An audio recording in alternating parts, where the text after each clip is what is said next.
The cold wind from the Bitterroot Mountains cut through wool clothing, like a knife through thin cloth. It was late January 1887, and the ground had been frozen for 43 days. Meredith Caldwell stood at the auction yard gate with her children pressed against her worn skirts. Isaac, 9 years old, watched the crowd with eyes that looked too serious for a boy. Lily Mae, 6, held her mother's hand with fingers white from cold and fear. The smell hit first. Animal waste, wet hay, wood smoke from the auctioneer's stove. Then the sound. Cows mooing, boots stomping frozen mud, men's quiet voices betting on items to buy. Caleb Thorne stood on the platform with his hammer raised in mid-swing. Meredith pushed through the rail.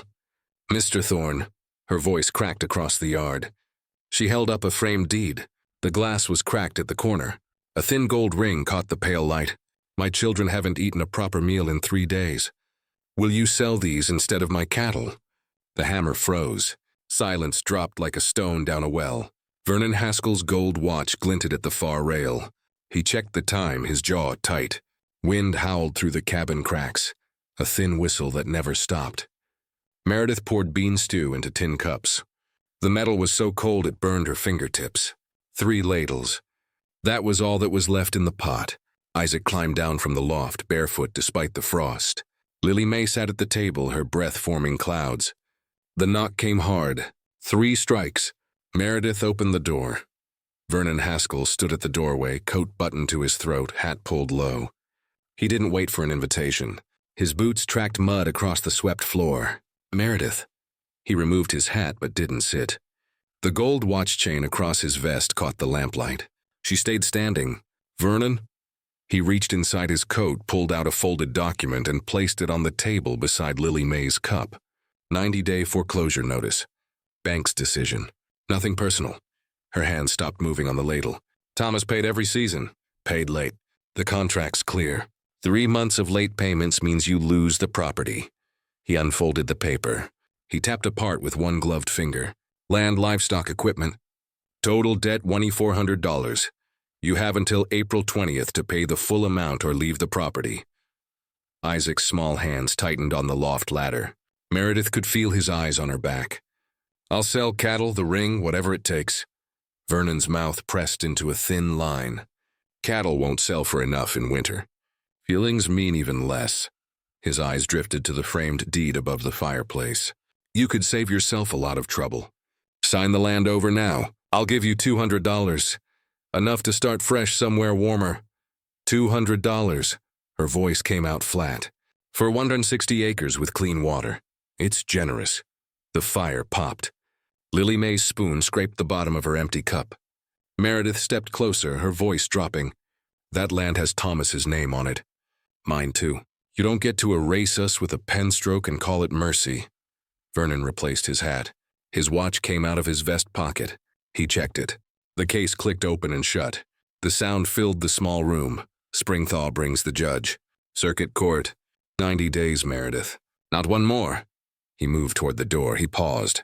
Children shouldn't have to watch their mother lose everything. Think about that. The door closed.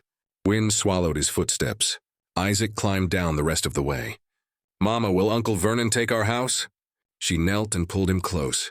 His ribs pressed sharp through his nightshirt. "Not if I can help it," Lily Mae whimpered. Meredith drew her daughter onto her lap, wrapping both children in her shawl. Outside, a wolf howled. The pine trees answered with a sound like breaking bones.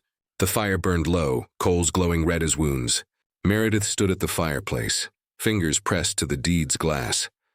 The frame was simple pine, but Thomas had carved their initials in the corner. "Bendawisu plus TJC. The document read, Thomas James Caldwell and Meredith Whitmore Caldwell, proprietors, 160 acres. Section 14, Township 7 North, Montana Territory. Registered February 18, 1885. Her maiden name was written beside his. She remembered watching him practice the signature in lamplight, tongue between his teeth, wanting to get the fancy loop right. He'd signed it 3 times before he was satisfied. "Insurance," he'd said, "so no one can say you don't belong here." She traced the loops of his handwriting. The glass was cold beneath her fingertips. Isaac appeared at her elbow. "Why does the paper say your old name?" Because your father wanted everyone to know this land is mine too, not just his. But Uncle Vernon says a lot of things. She kept her voice steady. Truth is, when you own land, you sign your name. Both names, so there's no confusion. Lily May stirred in her sleep, curled beneath a quilt by the fire. Her lips moved without sound. Meredith thought of the stew, how thin it had been, how the children's cheeks had become hollow over the winter. She looked back at the deed. The signature stared back. Thomas's hands were steady, even in ink. He'd made that loop unique, she realized. The tale of the sea in Caldwell swept upward, almost proud. She'd never seen anyone else write it that way. Her throat tightened. "Mama," Isaac's voice was small. "Are we going to lose it?" She pulled him close and kissed the top of his head. He smelled like wood smoke and cold. "Your father signed this right. He knew what he was doing." She whispered to the frame, to the ghost of her husband's careful hand. "You signed it right. I'll prove it." Wind rattled the shutters. Somewhere in the dark, an owl called. The lamp flickered. The deed's glass reflected her face, pale and with hollow eyes. But the signature, Thomas's signature, stayed clear. The bank smelled of leather and stale cigar ash. Meredith's boots left mud on the fancy rug, dark streaks that made the clerk wince. She didn't apologize. Vernon sat behind a mahogany desk, pen held over a ledger. He didn't stand when she entered. The clerk, a young man with ink-stained fingers, stood by the filing cabinets with his eyes down. "Mrs. Caldwell," Vernon's voice was flat, "I assume you've reconsidered." She placed the wedding ring on the desk. The gold caught the lamplight, thin and worn. "I need a loan against this, enough to buy time." Vernon lifted the ring between thumb and forefinger and tilted it toward the window. Outside, snow fell in lazy spirals. He squinted at the band and turned it once, twice. $8, maybe 10 at auction. It's worth 40. To whom? He dropped it. The ring spun, wobbled, and fell flat. The sound echoed. "No one's buying feelings in winter, Meredith. The territory is full of widows with rings to sell." Her jaw clenched. She forced the words out. "Then extend the foreclosure. 6 more months. I'll sell cattle in spring when prices." "No." Vernon opened a drawer, pulled out a second document, and slid it across the polished wood. "However, I can offer a solution. $200 for the homestead. Cash today." She stared at the paper. Her vision swam. "That land's worth $4,500. Not with loans. Not with unpaid bills." His fingers drummed the desk. "You're drowning in debt, Meredith. The kindest thing I can do is offer you a way out." Kindest. The word tasted like ash. Vernon leaned back with his fingers pressed together. His watch came out of his vest pocket.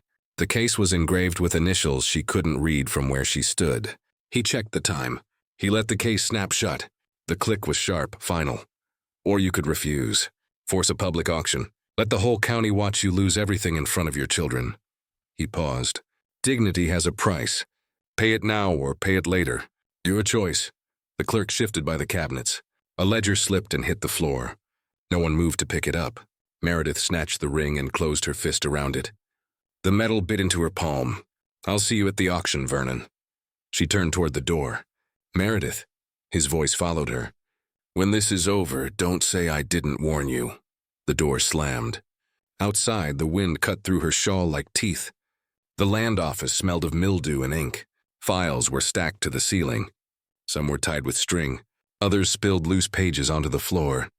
A single clerk, older with spectacles on a sunburned nose, looked up from his desk. "Help you, ma'am." Meredith stepped to the counter. "I need to see the Caldwell deed. Section 14, Township 7 North, registered February 1885. The clerk grunted, stood, and moved to a filing cabinet against the far wall. His keys jangled. He looked through folders, muttering under his breath. "Caldwell, Caldwell. Ah, here." He laid the document flat on the counter. Meredith leaned close. Her breath caught. 2 signatures.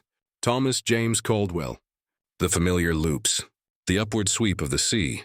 And beneath it, Vernon Haskell, co-proprietor. "No," her voice came out strangled. "That's not. Thomas never signed with Vernon. It was just us, him and me." The clerk adjusted his spectacles and looked at the paper. "Says here it was witnessed by a Mr. Henry Peaton, registered February 18th, 1885. 2 proprietors listed." He tapped the line. "Legal and binding. Where's the original?" "The one we signed." Mr. Haskell picked it up last week. Bank policy during foreclosure review for safekeeping. The clerk's tone was matter-of-fact. This here's the registered copy. Holds the same legal weight. Meredith's hands shook. She gripped the counter's edge. Her maiden name, Meredith Whitmore Caldwell, was missing. Only Thomas's name and Vernon's. The fancy loop on the C was wrong. Too flat, too careful. He forged it, she whispered. The clerk frowned. Ma'am, that's a serious accusation. If you believe there's been fraud, you'll need to show evidence to Judge Cross when he arrives for circuit court. That'll be late March, maybe April, depending on the roads. When in April? Can't say for certain. Thaw's unpredictable. He folded the document and slid it back toward the cabinet.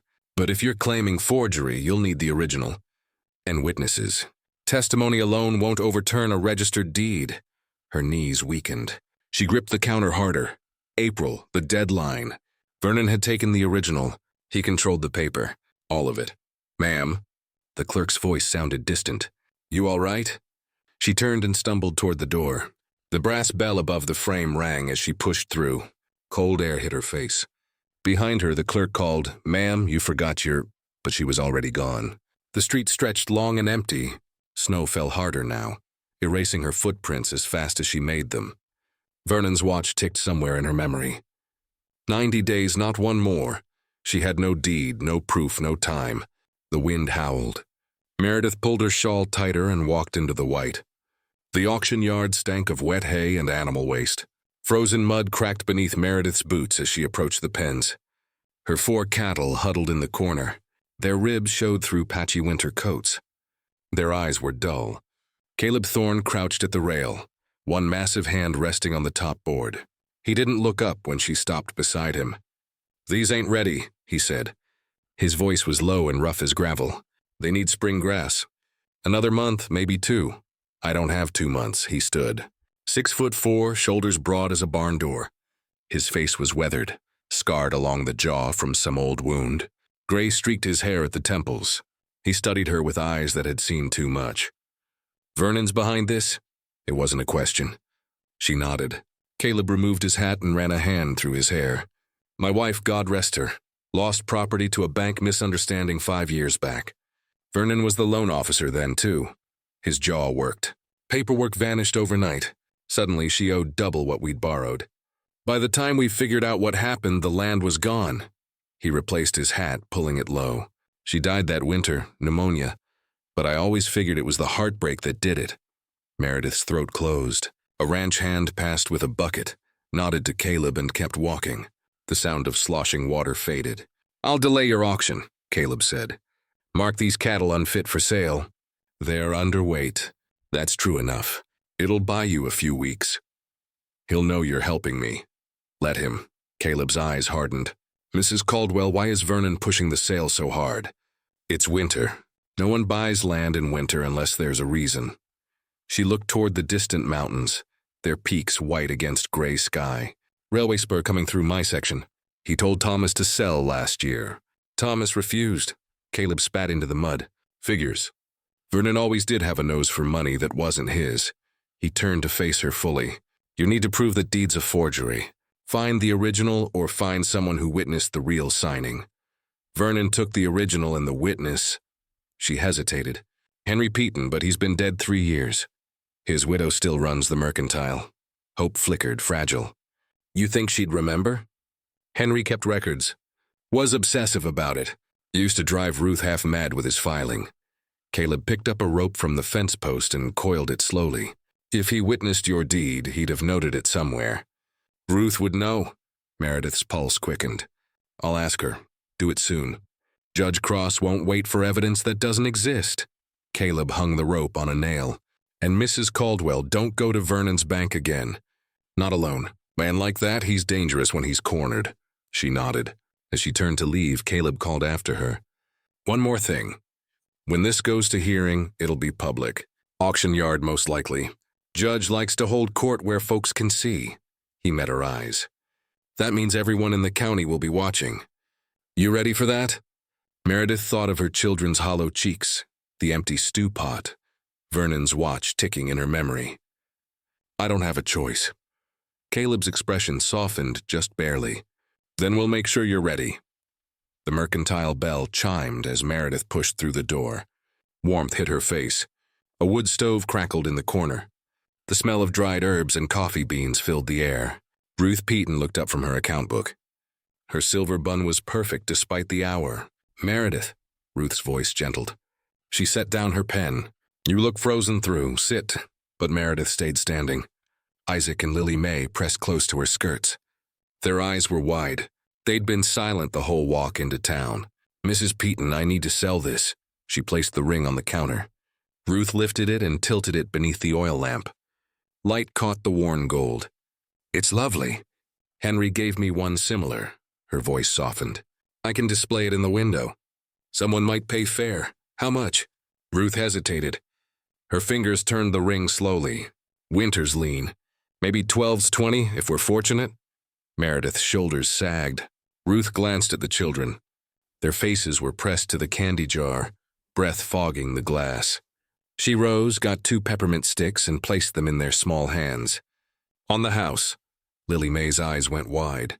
Isaac whispered, "Thank you, ma'am." Ruth returned the ring to Meredith. "Keep it for now. Let me ask around first." She paused, studying Meredith's face. "What's really wrong?" The words spilled out. "Vernon filed a foreclosure notice. Says Thomas signed the deed with him as co-proprietor. But that's not true. It was just me and Thomas. Our names together." Her voice cracked. "He forged it. I know he did, but I can't prove it." Ruth's expression shifted. Something flickered behind her eyes. "Your husband's deed. Henry witnessed it, didn't he?" Meredith blinked. "I don't know. Thomas handled the paperwork." Ruth tapped the counter, thinking. Henry witnessed dozens of deeds. Kept careful records. Said you couldn't trust a man like Vernon Haskell with ink and paper. Her mouth pressed thin. "I should look through Henry's things. He had trunks full of ledgers, copies of every contract he ever signed." Hope surged, fragile and sharp. "Would you? Give me a few days? The trunks are in the back room. Haven't touched them since he passed." Ruth's gaze was steady. "If Henry witnessed your deed, there'll be a record. I'll find it." Meredith's throat tightened. "Thank you." Ruth reached across the counter and squeezed her hand. "My Henry always said the truth has a way of coming up like creek water in spring." She released Meredith's fingers. "We just have to dig for it." Outside, the wind picked up. Snow swirled past the window. But inside, for the first time in days, warmth touched Meredith's chest. She wasn't alone. Spring sun broke through the clouds for the first time in weeks, but the church steps remained cold. Women gathered in tight groups, shawls pulled close despite the warming air. Their voices carried a hum of judgment wrapped in politeness. Meredith climbed toward them with Isaac and Lily Mae's hands in hers. The children's Sunday clothes were patched at the elbows, hems let down as far as the fabric allowed. The circle tightened as she approached. Mrs. Henley spoke first, her voice pitched to Carrie. "Meredith, how unfortunate about the homestead." Another woman, Mrs. Dalton, the blacksmith's wife, adjusted her hat. Feathers bobbed. "I heard Vernon offered you a settlement. A generous one, considering." Her eyes flicked to the children. "You refused." Meredith's jaw clenched. The offer was theft. Silence dropped like a stone. Eyes darted. Skirts rustled. Mrs. Henley leaned closer to Mrs. Dalton. Her whisper was loud enough for the whole group. "Living on borrowed land. Shameful. Dragging those babies through it when she could have taken the money and started fresh." Isaac's fists curled. Meredith felt his small body tense. A child darted between the women. The Dalton boy, 8 years old and mean as a mad dog. He shoved Lily Mae hard. She stumbled and caught herself on the railing. Her palms scraped wood. "Your mama is a liar," the boy sneered. "My pa says so." Isaac lunged. Meredith grabbed his collar and yanked him back. "Not here." Lily Mae's lip trembled. She pressed against her mother's skirt, silent. Mrs. Dalton pulled her son close as if protecting him. "Well, children hear things." The church door opened. Ruth Peaton stepped out with a basket over her arm. Her eyes swept the scene. The closed circle, Meredith standing apart, the children's hollow faces. Ruth moved to the far end of the steps. She set her basket down and poured tea from a thermos into a tin cup. Alone. Mrs. Henley sniffed. "We all must live with our choices, Meredith. A woman in your position. Perhaps remarriage would be wiser than fighting what can't be changed." The circle began to descend the steps, skirts sweeping past. One by one, they flowed around Meredith like water around a stone. She stood frozen, her children pressed to her sides. When the last woman disappeared around the corner, Ruth crossed the steps. She pressed the warm cup into Meredith's hands. "Drink." Meredith's fingers shook. The tea smelled of mint and honey. "They're afraid," Ruth said quietly. "Their husbands owe Vernon money. Fear makes people cruel." Isaac's voice came small. "Mama, can we go home?" Meredith drained the cup and handed it back. Yes, they walked down the steps together. Her, the children, and Ruth. The road stretched long and muddy. Behind them, the church bell rang, calling people to worship. But Meredith kept walking. Meredith pushed through the bank door after hours. The clerk, Mr. Pruitt, was packing a crate, ledgers, a framed certificate, a small clock. His hands moved quickly. His face was pale. Vernon stood by the vault with his arms crossed. "Mrs. Caldwell, this is highly unusual. You're moving the auction date." Her voice shook. "Caleb said you demanded it." Vernon sighed as if she were a troublesome child. "Your cattle are unfit." Mr. Thorne was correct. "But the land auction, that proceeds as scheduled. April 20th, he paused. "Unless you'd prefer an earlier date. I can arrange March 15th, give you less time to struggle." "Why?" She stepped closer. "What's so important about my 160 acres?" His smile was thin, cold. "You really don't know." He moved to his desk and unfolded a surveyor's map. Red ink marked a line through Section 14, her property. The line continued north, branching toward the territorial capital. "Railway spur," Vernon said. "Approved last fall. Quiet for now, but come summer, every acre along this route triples in value. Quadruples, maybe." He tapped the map. "Your land sits at the junction point. Prime real estate." Her breath stopped. "You knew before Thomas died." "I advised him to sell." "He refused." Vernon refolded the map. "Sentimental fool said the land was for his children, that it meant something beyond money." His voice dripped contempt. "Meanin' doesn't pay debts." Mr. Pruitt cleared his throat. He set the crate on the counter. "Mr. Haskell, I'm resigning." "Effective immediately." Vernon's head snapped toward him. "Mr. Pruitt, that's premature. The ledgers don't balance." Pruitt's voice was steady despite his shaking hands. He placed a ring of keys beside the crate. "You've been moving money between accounts, covering shortfalls with deposits that aren't yours." He looked at Meredith. "He needs her land sale to replace missing funds before the territorial audit. That's why he's pushing so hard." The room tilted. Meredith gripped the desk edge. "You're embezzling." Vernon's smile vanished. "Speculation. Temporary moving around of resources. The railway investment required ready cash. It's perfectly legal." "It's theft." Pruitt lifted the crate. "I won't be part of it, and I won't lie for you when the auditors come." He walked toward the door and paused. "Mrs. Caldwell, get a lawyer, a good one."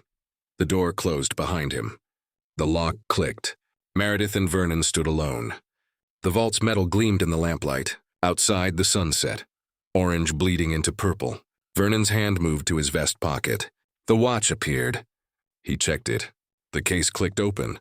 The sound echoed. "You have a choice, Meredith. Let this go. Take the 200, disappear." His eyes were flat. "Or fight. And when the audit comes, when they investigate, when they dig through every transaction," he leaned forward, "you'll lose the land anyway. But you'll also watch your children suffer through months of legal trouble. Is that what Thomas would have wanted?" Her hands curled into fists. "Don't you dare speak his name." Vernon snapped the watch shut. "April 20th, unless you sign today." He slid a blank deed across the desk. "Choose." She looked at the paper, at his cold eyes, at the map with its red line cutting through her life. "I'll see you in court." She turned toward the door. Vernon's voice followed her, soft and sharp. "If you force the audit, you'll take me down, but you'll lose everything first. Your land, your children's future, everything Thomas died for." He paused. "Choose carefully, Meredith. Some battles aren't worth winning." The door slammed behind her. Outside, the street was empty. Mud sucked at her boots. The sky bled dark. Vernon's watch ticked in her memory, counting down the days. She had nothing. No deed, no proof. No allies except a widowed shopkeeper and an auctioneer who'd already risked enough. The wind cut through her shawl. For the first time, Meredith wondered if Vernon was right. Maybe some battles couldn't be won. The sun rose red over the pines. Meredith stood at the stove, stirring weak porridge. Isaac climbed down from the loft with boots in hand. "Mama, I want to help." She turned. His face was serious, too serious for 9 years old. "You are helping. You fetch water. You watch your sister. I mean, really help.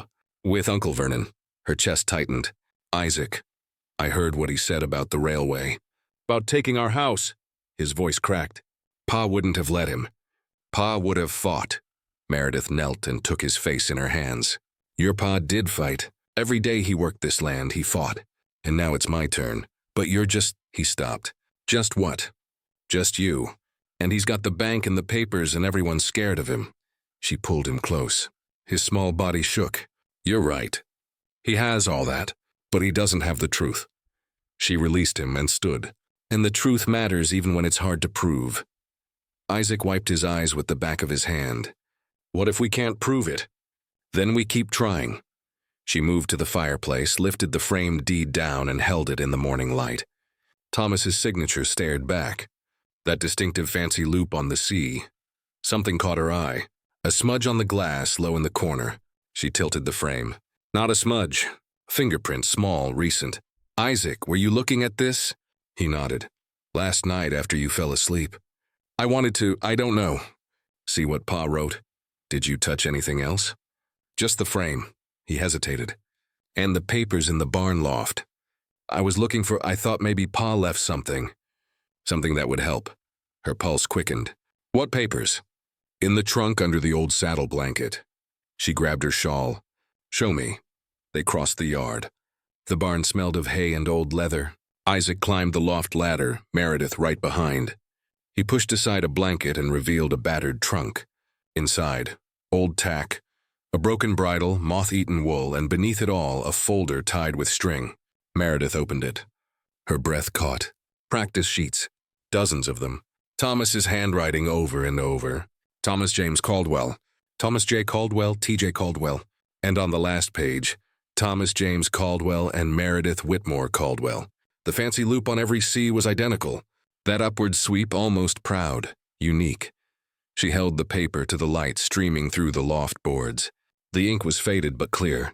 "Your father knew," she whispered. "He practiced this signature so many times because he knew it had to be perfect. Had to be impossible to mistake." She looked at Isaac. "He left us proof." The boy's eyes widened. "That's Pa's handwriting. Real handwriting. Not forgery." "Yes." She folded the papers carefully and tucked them inside her bodice. "This shows how your father signed." "How he always signed. And Vernon's version." She remembered the deed at the land office. "The C too flat. Too careful. Vernon's version doesn't match." Isaac climbed down the ladder, Meredith following. At the barn door, she paused and looked back at the trunk. Thomas had known. Somehow he'd known. "Thank you," she whispered to the empty loft, to the ghost of her husband's careful hand. Outside, the morning air smelled of thawing earth. The first crocus pushed through mud near the fence line, purple and fragile. Spring was coming, and with it a fight. Ruth's parlor smelled of lavender and old paper. The trunk sat open on the floor, its contents spread across the rug. Ledgers, journals, receipt books dating back 15 years. Meredith knelt beside Ruth, her hands sorting through pages. "Are you sure he'd have kept a copy?" "Henry kept copies of everything." Ruth's voice was firm.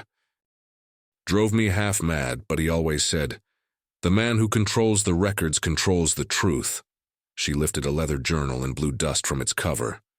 "This is 1885, February, March." She flipped pages. Her finger traced down a column of dates. "Here," Ruth's voice sharpened. "February 18th, 1885, witness deed signing. Caldwell property, section 14, present. Thomas Caldwell, Meredith Whitmore Caldwell, Henry Peaton, witness." She looked up. "And there's a note. Vernon Haskell arrived late. Attempted to witness, but signing already complete. Appeared agitated." Meredith's heart hammered. "He tried to insert himself into the signing. Even then," Ruth read further, "Caldwell refused V.H.'s suggestion to add him as co-proprietor. Stated clearly, land for wife and children only, V.H. left without signing." She closed the journal. Henry didn't trust him. Kept this record because he suspected Vernon would try something eventually. This proves Vernon wasn't on the original deed. That he lied. It's evidence. Strong evidence. Ruth stood, brushing dust from her skirt. But we need the original deed, the one you and Thomas actually signed. Henry's journal supports your claim, but a judge will want to see both documents side by side. Meredith's hope faltered. Vernon has it. He took it from the land office. Ruth's expression hardened. Then we make him produce it in court. In public. She placed the journal in Meredith's hands. Take this, guard it, and when Judge Cross arrives, you show him every word. Outside, rain began to fall. The first warm rain of spring. It drummed against the parlor window, washing away the last of the snow. Meredith held the journal to her chest. Thank you. Ruth squeezed her shoulder. Henry would have wanted this. He always said the truth has a way of coming up. She smiled, sad and fierce. Like creek water in spring. You just have to wait for the thaw. The square smelled of fresh bread and horse sweat. Wagons lined the muddy street. Farmers selling early spring vegetables. Pale carrots. Wrinkled potatoes saved from winter cellars. The sun climbed warm for the first time in months. Meredith moved between the stalls. Isaac and Lily Mae trailed behind. She needed flour. Needed to make what little money she had stretch until the hearing. Vernon's voice carried across the square. Folks, a moment of your time. He stood on the courthouse steps with his hat in hand. A crowd gathered. 20, 30 people. The blacksmith. The mill owner. Farmers in mud-caked boots. Meredith froze. I know there's been talk, Vernon began. His voice was smooth and reasonable. About the Caldwell foreclosure. About my involvement. He paused and let the silence settle. I want to address it directly because this town deserves the truth. Caleb came out of the hardware store and stopped beside Meredith. His jaw tightened. Vernon continued. Thomas Caldwell was my brother-in-law. I loved him like blood. When he died, I did everything I could to help his widow. Extended credit, delayed payments, offered a generous settlement to spare her the shame of losing everything publicly. His expression turned sorrowful. She refused. And now, well, I'm concerned. Mrs. Dalton leaned toward Mrs. Henley, whispering. Others shifted, uncomfortable. Concerned? Someone called out. Vernon nodded gravely. Meredith Caldwell is a grieving woman. Grief can affect judgment, make a person see conspiracy where there's only bad luck. He pulled a handkerchief from his pocket and dabbed his forehead. She's accused me of forgery, of theft. Serious accusations. But when pressed for proof, she has none. Only paranoia. Meredith's hands curled into fists. And the children, Vernon went on. His voice dropped, heavy with false concern. Those poor babies living in that cabin. Barely fed, dragged through their mother's instability. Breaks my heart. He looked directly at Meredith across the square. A woman in that state. Perhaps the children would be better served in a more stable home. With family who can provide. The crowd murmured. Eyes turned toward Meredith. Isaac pressed against her side. Lily Mae whimpered. Caleb's voice cut through the noise. That's enough, Vernon. Vernon's gaze slid to the auctioneer. Mr. Thorne, I understand you've delayed Mrs. Caldwell's livestock sale out of sympathy, I'm sure. But delaying what can't be changed only makes suffering last longer. For her, for those children. The cattle were underweight. You know that. I know you've involved yourself in a matter that doesn't concern you. Vernon's tone hardened. The bank has been patient, but patience has limits. Meredith found her voice. It came out stronger than she expected. You're lying. The square went silent. She stepped forward with children clinging to her skirts. You forged my husband's deed. Added your name where it didn't belong.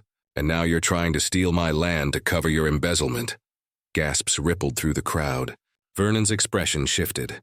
Surprise, then cold fury, then back to sorrowful concern. You see, this is exactly what I'm talking about. Wild accusations, delusions. He addressed the crowd.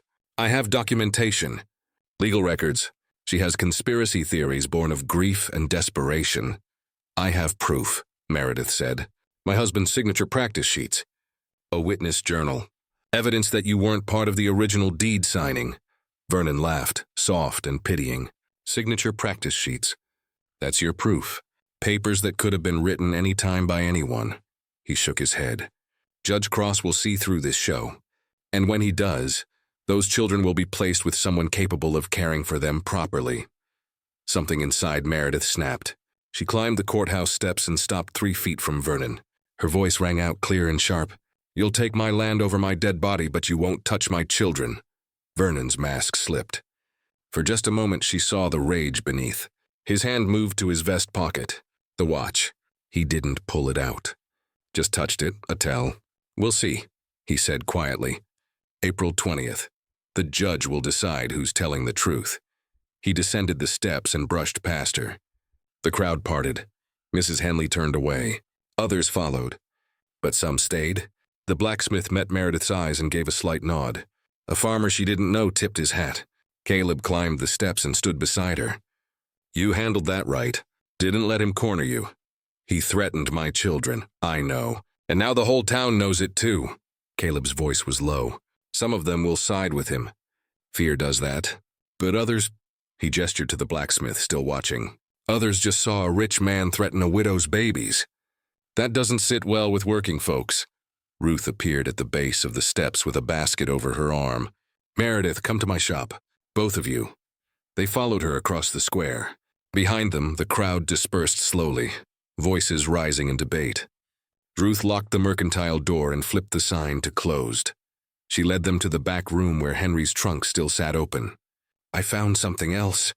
Ruth's hands shook as she lifted a smaller journal, leather-bound with yellowed pages. Henry's personal diary, not the business ledger. His private thoughts. She opened it to a marked page. "April 1885, 2 months after your deed was signed." Meredith leaned close. Caleb read over her shoulder. Ruth's finger traced the handwriting. "Vernon Haskell visited today. Demanded I change my witness testimony. Said I misremembered the Caldwell signing, that he was present and should be listed as co-proprietor." Ruth's voice steadied. "I refused. Told him my record stands. He threatened to pull his accounts from my store. I told him to do it." She flipped the page. "And here, VH is dangerous. Not violent, but cunning. He's forging documents. I'm certain of it. I've made copies of every deed I've witnessed. Hidden them in the store safe. If anything happens to me, Ruth will find them." Caleb straightened. "The store safe, not the trunk." Ruth crossed to the corner and moved a shelf aside. Behind it, a small iron safe was built into the wall. She spun the dial. Click, click, click. The door swung open. Inside, a stack of papers tied with ribbon. She pulled them out and untied the ribbon with trembling fingers. She sorted through the sheets. "Caldwell, Section 14, February 18th, 1885. She lifted the document into the light. Meredith's breath stopped. 2 signatures. Thomas James Caldwell and Meredith Whitmore Caldwell, proprietors. The fancy loop on Thomas's C was perfect, unmistakable, and her maiden name, Meredith Whitmore, clear as day. At the bottom, witnessed by Henry Peaton, February 18th, 1885. No Vernon. No co-proprietor clause. "This is it," Meredith whispered. "The original." Ruth's eyes shone with tears. Henry knew. He knew Vernon would try this, so he kept a copy. "Assurance against forgery." She pressed the document into Meredith's hands. "This is what Judge Cross needs to see." Caleb examined the paper and held it up to the window. "The ink's aged right. The signature matches your practice sheets, and Henry's witness mark is official, notarized by the territorial recorder." He looked at Meredith. "This will stand up in court. Vernon's version will collapse the moment they compare the two." Meredith's knees weakened. She sank into a chair, clutching the deed. "We have proof. We have more than proof," Ruth said. "We have Henry's testimony from beyond the grave. A man Vernon can't threaten or bribe or silence." Her voice hardened. "And when the judge sees this, Vernon will have to explain why his version exists at all." Caleb crossed his arms. "He'll claim clerical error, misfiling, office confusion. Then we show the practice sheets," Meredith said. "Show that Thomas's signature is distinctive. That Vernon's forged version doesn't match. And Henry's diary," Ruth added, documenting Vernon's attempt to pressure a witness. Showing he planned it. The 3 of them looked at each other. The back room smelled of dust and old paper and something else. Possibility. Outside, rain began to fall. Soft, warm. The sound on the roof like a promise. Caleb spoke first. "We need to keep this safe. If Vernon finds out we have the original, he'll come for it." Ruth nodded. I'll lock it in the safe. No one knows it's there except us. And we don't tell anyone, Meredith said. Not until the hearing. Let Vernon think we're bluffing. Let him feel confident. Then we hit him in public, Caleb finished. In front of the judge. In front of the whole county. Ruth retied the document with ribbon, placed it back in the safe, spun the dial, and moved the shelf back into place. April 20th, she said. Judge Cross arrives April 18th, holds court on the 20th. She looked at Meredith. 3 weeks. Can you hold on 3 more weeks? Meredith thought of Vernon's threat, of the children's hollow faces, of Thomas's careful signature practiced until it was unmistakable. Yes, she said. We can hold on. The sun bled orange through the pines. Meredith stirred soup at the stove. Real soup this time, with carrots Ruth had slipped into her basket at the mercantile. The smell of cooking vegetables filled the cabin, warm and almost hopeful. Isaac sat at the table silent, too silent. Lily May played with her rag doll by the fire, humming tunelessly. But Isaac stared at his hands, fingers knotted together. Isaac! Meredith set down the spoon. What's wrong? He didn't look up. Nothing. Don't lie to me. His jaw worked. He was Thomas's son, stubborn, loyal, terrible at hiding guilt. Finally, he reached into his pocket and pulled out something that caught the lamplight. Vernon's gold pocket watch. Meredith's breath stopped. Where did you get that? I took it. His voice was small. At the market when he was talking on the steps. His coat was on the rail. I reached in and took it. She crossed to him and knelt. Why? Because tears welled in his eyes. Because he's bad. Because he's stealing from us and lying and trying to take you away. I wanted to hurt him. Make him feel what we feel, his voice broke. I wanted him to lose something. Meredith took the watch from his hand. It was heavy and cold. The case was engraved with initials. VH, she turned it over. On the back, another engraving. First National Bank, Excellence in Service, 1884. A gift from the bank, before Vernon started stealing from it. Mama, I'm sorry. I know stealing's wrong, but you thought it was justice. He nodded miserably. She sat back on her heels, the watch in her palm. Outside, an owl called. The wind stirred the pines. She thought of Vernon's threats, his lies, the way he'd forged her husband's name, tried to steal her children's inheritance, and stood in the town square calling her unstable. Everything in her wanted to throw the watch into the stove, watch it melt, let Vernon search for it forever. But that wasn't who she was, and it wasn't who she wanted Isaac to become. Listen to me. She took his face in her hands. What Vernon's doing is wrong, truly wrong. But if we become like him, if we steal and lie to fight back, then we lose more than land. We lose ourselves. But it's not fair. No, it's not. Her voice was firm. Life rarely is. But we don't get to choose what others do, only what we do. And I won't let Vernon turn us into what he is. Isaac's tears spilled over. So we just let him win? No, we beat him the right way. With truth. With proof. With people like Ruth and Caleb standing beside us. She wiped his tears with her thumb. And when we win, and we will win, Vernon will know he lost to people who wouldn't compromise, who wouldn't stoop to his level. What if we don't win? The question hung in the air. Meredith pulled him close, his small body shaking against her chest. Then we still did it right. And you'll grow up knowing your mother didn't teach you to fight dirty. That some things matter more than winning. He sobbed into her shoulder. Lily May abandoned her doll and climbed onto Meredith's lap. She held both children, the watch heavy in her hand. Tomorrow, she said quietly. We're going to return this. Isaac pulled back. To him? And you're going to apologize. Mama, no. Her voice was still wrapped in gentleness. You took something that wasn't yours. No matter who he is or what he's done, that's wrong, and we make it right. The fire crackled. Outside, darkness settled over the homestead. The watch ticked in her palm, steady, relentless. She thought of the hearing. 3 weeks away, this watch could be leverage.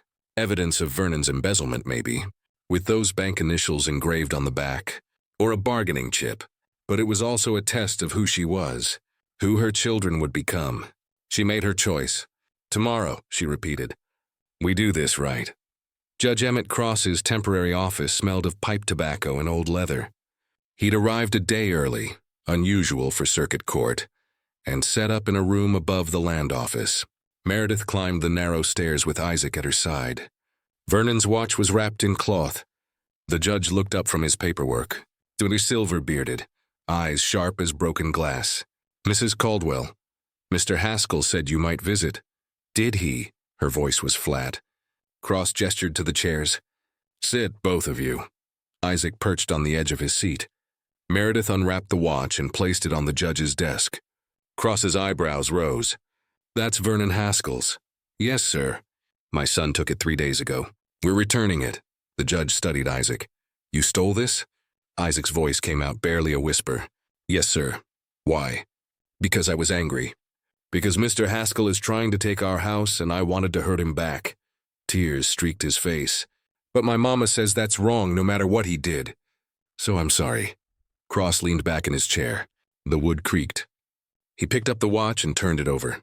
He examined the engravings. His expression was unreadable. "Mr. Haskell filed a complaint," he said slowly. "Said his watch was missing. Implied it might have been stolen during the market day confrontation." He looked at Meredith. "He didn't name you specifically, but the insinuation was clear. I didn't know about the theft until 2 days ago." Meredith's voice was steady. "As soon as I found out, I brought Isaac here to make it right." Cross set the watch down. "You could have said nothing. Let him wonder. Used it as leverage, maybe. I assume you know about the foreclosure hearing scheduled for April 20th. "I know. And you're returning the watch anyway." "Yes." The judge pressed his fingers together. "Why?" Meredith glanced at Isaac, then back to Cross. "Because my son needs to learn that we don't become what we're fighting against. And because the truth is enough. If it's not, then a stolen watch won't save us." Silence filled the room. Outside, a wagon rattled past. Somewhere below, the land office clerk's voice droned through paperwork. Cross finally nodded. "I'll return this to Mr. Haskell with a note that your son confessed and apologized." He paused.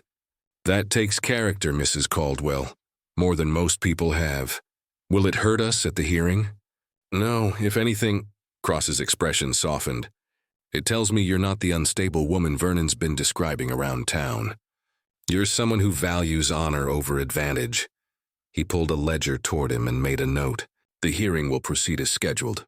April 20th, 10 a.m., livestock auction yard. I prefer public venues for property disputes. Keeps everyone honest. Mr. Haskell has been claiming I forged documents. That I have no proof. Do you have proof?" Meredith met his eyes. "Yes, sir. I do." "Then bring it, all of it. I'll examine both sides and render judgment." He closed the ledger. "Mrs. Caldwell, I've been circuit judge for 22 years. I've seen every kind of fraud, every kind of desperation. I'll tell you this. The truth tends to reveal itself when you put two stories side by side under daylight." He tapped the watch. "This was a good first step." Isaac spoke up, voice trembling. "Sir, will you let Uncle Vernon take us away from Mama?" Cross's expression turned grave. "Son, that's not his decision to make. It's mine, and I don't take children from their mothers lightly. Not without really good reason." He looked at Meredith. "You bring your proof. Let me see the facts, and we'll sort out who's telling the truth." Meredith stood. "Thank you, Your Honor." Isaac rose too, his hand finding hers. At the door, Cross called after them. "Mrs. Caldwell, one more thing." She turned. "The auction yard holds about 200 people when it's full. This case has gotten attention. There'll be a crowd." His eyes were kind but firm. "Are you prepared for that? For public scrutiny? For the whole county watching?" She thought of the market day confrontation, the church steps, the women's circle closing ranks. She thought of Ruth's safe and the deed hidden inside it, of Thomas's signature practiced until it was unmistakable. "Yes, sir. I'm prepared." "Good, because once we start, there's no stopping until I've heard everything. No matter how ugly it gets." "I understand." She descended the stairs. Isaac's hand tightened in hers. Outside, the April sun broke through clouds. The street smelled of mud and new grass, spring rising from winter's bones. 3 weeks. In 3 weeks, the whole county would watch her fight for everything that mattered. And this time she'd be ready. The auction yard smelled of fresh sawdust and morning dew. By 9 200 people filled the space. Farmers on benches, women standing at the rails, children perched on fence posts. The sun climbed warm, burning off the last of the spring fog. Meredith sat at a table facing the auction platform. Isaac and Lily Mae pressed close on either side. Behind her, Ruth and Caleb stood like guards. Vernon sat across the aisle, alone. His suit was pressed. His hair was oiled, but his eyes were hard, watchful. Judge Cross climbed the platform steps. His boots thudded on the wood. He carried a leather case and set it on the auctioneer's stand. Caleb's hammer lay beside it, cleaned, oiled, ready. This court is now in session. Cross's voice carried across the yard. The matter before us. Foreclosure petition filed by First National Bank against the estate of Thomas Caldwell. Disputed by widow Meredith Caldwell. The question is simple. Who holds rightful ownership of Section 14, Township 7 North? The crowd murmured. Cross raised a hand. Silence fell. Mr. Haskell, present your case. Vernon stood. He moved to the platform and placed a document on the stand. Your Honor, the facts are straightforward. Thomas Caldwell borrowed $2,400 in 1884. Payments fell behind. Upon his death, the debt transferred to his estate. The bank holds the note and a deed showing joint ownership between Thomas Caldwell and myself as co-signer. He tapped the paper. This deed is registered with the Territorial Land Office. Legal and binding. Cross examined the document. Mrs. Caldwell is not listed as proprietor. No, Your Honor. My brother-in-law handled the filing. His widow was not part of the original agreement. Meredith's hands clenched beneath the table. Ruth's hand touched her shoulder, steady, reassuring. Cross set the document aside. Mrs. Caldwell, your response, she stood. Her legs shook, but her voice came out clear. Your Honor, that deed is a forgery. My husband and I signed the original together. Both our names. My maiden name was included specifically. Thomas wanted it in writing that the land belonged to both of us, for our children. Vernon smiled, pitying. Your Honor, my sister-in-law is grieving, understandably. But grief has clouded her memory. She has no proof of this alleged original deed. Only accusations. I have proof, Meredith said. The crowd stirred. She reached into her satchel, pulled out the practice sheets and unfolded them on the stand. These are my husband's signature practice pages. He wrote his name dozens of times, perfecting the fancy loop. See this? She pointed to the distinctive upward sweep of the C in Caldwell. Every signature is identical, unmistakable. Cross leaned close, studying the pages. His finger traced the loops. Now look at Mr. Haskell's version. Meredith placed Vernon's deed beside the practice sheets. The C is different, flatter, more careful. This isn't my husband's handwriting. Vernon stepped forward. Your Honor, those practice sheets could have been created any time by anyone. There's no proof Thomas wrote them. There's more, Meredith said. She looked at Ruth. Ruth moved to the platform and placed a leather journal on the stand. My late husband, Henry Peaton, witnessed the original Caldwell deed signing on February 18, 1885. This is his business journal. He documented every transaction, every contract he witnessed. She opened to the marked page. Here, February 18th, witnessed deed signing. Caldwell Property, Section 14. Present, Thomas Caldwell, Meredith Whitmore Caldwell, Henry Peaton, witness. And a note. Vernon Haskell arrived late. Attempted to witness, but signing already complete. Appeared agitated. The crowd erupted. Voices rose. Shock, anger, excitement. Cross banged Caleb's hammer once. Silence returned, brittle and charged. Vernon's face had gone pale. That journal is hearsay. Unverified personal notes. My husband was a notary public, Ruth said coldly. His records were official, and he kept copies of every deed he witnessed for exactly this reason. Cross straightened. Do you have such a copy, Mrs. Petton? I do, Your Honor. She reached into her satchel slowly, deliberately. The crowd held its breath.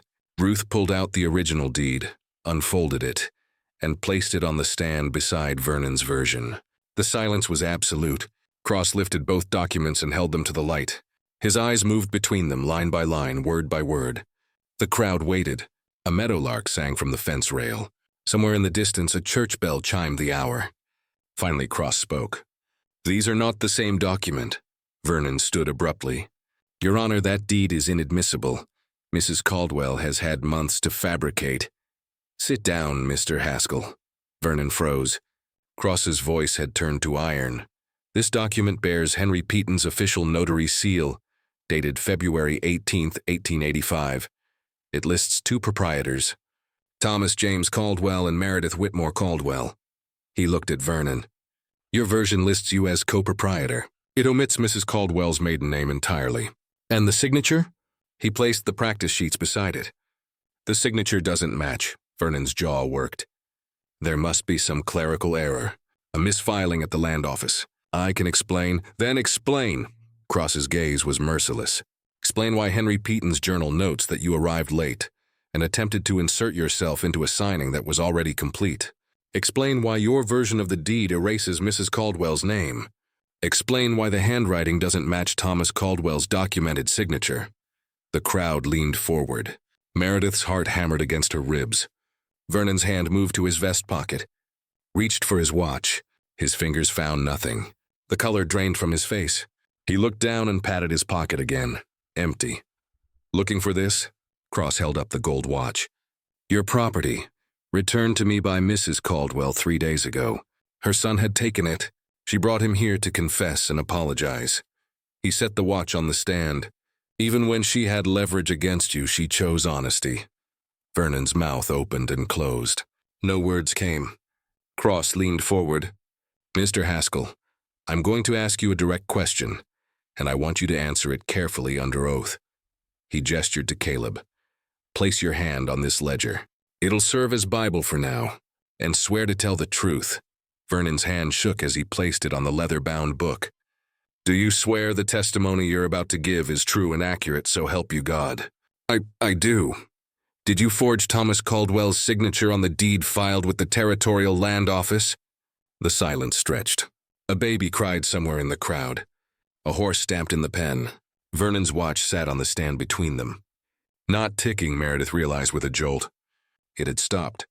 The hands frozen at 2:47. Vernon stared at the watch, at the frozen hands. His face had gone gray. Mr. Haskell, Cross repeated. Did you forge that signature? Vernon's voice cracked. There were special circumstances. The railway spur was coming. Thomas refused to sell. He was being irrational, emotional. I knew the land's value would triple.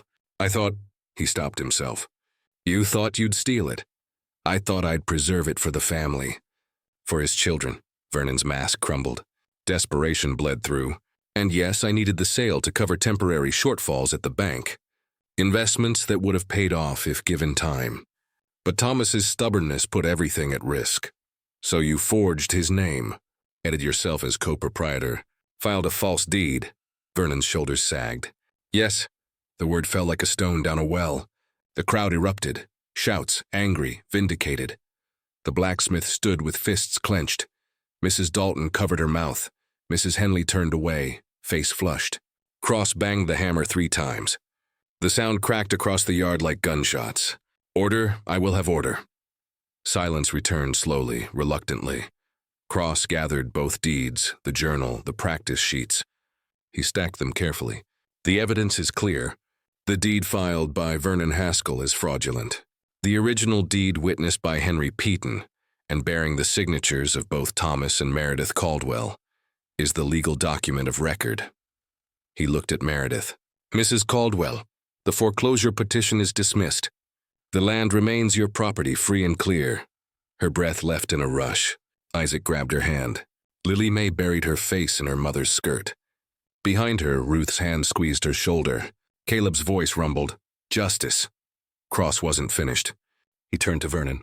Mr. Haskell, you have confessed under oath to forgery, fraud, and embezzlement of bank funds. I am remanding you into territorial custody, pending a full audit of First National Bank's accounts. Sheriff Reeves. A man in a badge stepped forward from the crowd. He moved toward Vernon with iron shackles in hand. Vernon didn't resist. His eyes were hollow, empty. As Reeves locked the shackles, Vernon looked across at Meredith. I was trying to help. You have to believe that. Thomas was my family. You wanted his land, Meredith said quietly. And you were willing to destroy his children to get it. Vernon had no answer. Reeves led him away. The crowd parted. Whispers followed him. Damning final. Cross lifted Caleb's hammer high. By the authority vested in me by Montana Territory, I hereby declare the Caldwell Homestead, Section 14, Township 7 North, 160 acres, to be the sole and rightful property of Meredith Whitmore Caldwell. He brought the hammer down once, twice, 3 times. The sound echoed across the yard, final, absolute. Sold, Cross said, to the rightful owner. The crowd erupted. Cheers this time, the blacksmith applauded. Farmers stomped their boots. Even Mrs. Dalton clapped, though she wouldn't meet Meredith's eyes. Meredith stood frozen. Isaac threw his arms around her waist. Lily Mae climbed into her lap. Ruth embraced them all from behind, tears streaming down her face. Caleb climbed the platform and took the hammer from Cross. He held it up, not in triumph but in acknowledgement. Justice done. Truth upheld. The sun broke through the clouds. Warm light spilled across the auction yard, across the faces of 200 witnesses, across Meredith's children laughing through tears. She looked at the original deed on the stand. Thomas's signature, her maiden name, both their names together, exactly as it should be. We did it, Isaac whispered. Mama, we won. She kissed the top of his head. Yes, baby, we won. But as she looked at Vernon's frozen watch on the stand, hands stopped at 2:47. The moment his oath collapsed, she thought, no, the truth won. And that was better than anything. The territorial auditor's boots echoed on marble. Mr. Pruitt, reinstated as clerk, unlocked the vault. His hands were steadier than they'd been in months. Meredith stood by the door with Ruth beside her. They weren't required to be here, but they'd come anyway. To witness, the auditor was a lean man with wire spectacles and ink-stained fingers. He'd spent 5 days combing through ledgers, comparing entries, following money trails that twisted like creek beds through dry season. Mrs. Caldwell. He looked up from a ledger spread across Vernon's desk. You have a right to know. The embezzlement totals 4,200 taken over 18 months, moved between accounts to hide the shortfalls. Meredith's breath caught. 4,000. Most of it went to bribing railway officials, securing advanced knowledge of the spur route. He planned to buy up land along the corridor, flip it for triple the price once the route was announced publicly. The auditor removed his spectacles and cleaned them. Your homestead was the linchpin, junction point. Without it, his entire scheme collapsed. Ruth's hand found Meredith's and squeezed. The territorial governor has issued a warrant, the auditor continued. Vernon Haskell will stand trial in Helena. Forgery, fraud, embezzlement. He's looking at 10 years minimum, possibly 15. Pruitt spoke from the vault doorway. What happens to the bank? Territorial seizure. Assets liquidated to repay depositors. You'll be retained as interim manager, Mr. Pruitt, until a new charter can be issued. The auditor closed the ledger. Mrs. Caldwell, there's one more thing. The railway spur is real. It's coming through your section. But now that the route's public knowledge, you'll receive fair market value if you choose to sell an easement. Approximately $800 for the right-of-way. $800. More money than Meredith had seen in her life. The land stays, she said. But I'll sell the easement. My children need a future. The auditor nodded. I'll have the railway agent contact you. It'll be a legal transaction this time. Proper contracts, witnesses. A ghost of a smile crossed his face. I suspect Judge Cross will insist on overseeing it personally. Outside, the April sun warmed the street. Mud had dried to dust. The first lilacs bloomed in Ruth's window boxes, purple and fragrant. Coffee? Ruth asked. On me. Meredith smiled. On you. They walked toward the mercantile, arms linked. Behind them, through the bank's window, Pruitt began the long work of rebuilding trust. The town would heal slowly, but it would heal. The garden smelled of turned earth and possibility. Meredith knelt in the furrow with Isaac beside her, pressing bean seeds into soil still cool from winter. Lily Mae followed with a watering can, her small hands careful not to spill. The cabin stood solid behind them, roof patched with new shingles. Durehung, windows scrubbed until they gleamed. Caleb's work. He'd appeared every Sunday for the past 3 weeks, wagon loaded with lumber and nails, saying little but mending what winter and cruelty had broken. Today he was here again, hammering new boards onto the porch rail. The sound rang clear, rhythmic, honest. Ruth's wagon appeared on the ridge. She climbed down with a basket, bread still warm wrapped in checkered cloth. She set it on the porch rail, then walked to where Meredith knelt. "I brought something else." Ruth pulled a wooden frame from her apron pocket. "Dew pine, freshly sanded, for the deed." The old frame was cracked. Meredith took it and ran her fingers over the smooth wood. "It's beautiful. Caleb made it." "I just delivered it," Ruth smiled. "He's shy about gifts." Across the yard, Caleb's hammer paused. His ears had gone red. Meredith stood brushing dirt from her skirt. She carried the frame inside with Ruth following. The deed lay on the table where she'd left it that morning, unframed, vulnerable. She placed it carefully in the new frame. The glass was clear, uncracked, and beneath Thomas's signature in fresh ink she'd added her own name in her own hand. Meredith Whitmore Caldwell, owner, not widow, not dependent, owner. Ruth helped her hang it above the fireplace. The deed caught the light streaming through clean windows. 2 names, 2 signatures, equal. "Thomas would be proud," Ruth said quietly. "I hope so." Meredith's throat tightened. "I hope he knows we kept it. That his children will grow up here same as he planned." Outside, Isaac's laughter rang across the garden. Lily Mae chased a butterfly, arms outstretched. Caleb had set down his hammer. He was showing Isaac how to measure a board, his large hands guiding the boy's small ones. Ruth touched Meredith's shoulder. "He's good with them." "I know. And he's been here every Sunday." "I know that too." Meredith allowed herself a small smile. "But it's too soon for everything. I need time to be just me, just us." "Time's one thing you have now." Ruth moved toward the door. "But don't take forever. Good men don't wait indefinitely." "Is that advice or observation?" Ruth's eyes twinkled. "Both." She descended the porch steps, called goodbye to the children, and climbed into her wagon. The wheels creaked as she turned toward town. Caleb finished the rail and tested its strength. Satisfied, he gathered his tools. "I'll be back next Sunday. Thought I'd start on the barn door. It's hanging. Crooked." "You don't have to." "I know." His eyes met hers, steady, patient. "But I'd like to, if that's all right." Meredith thought of Thomas, of the love they'd built in this place. And she thought of the future, uncertain but hers to shape. "It's all right," she said. "We'd like that." Caleb nodded, tipped his hat, and climbed into his wagon.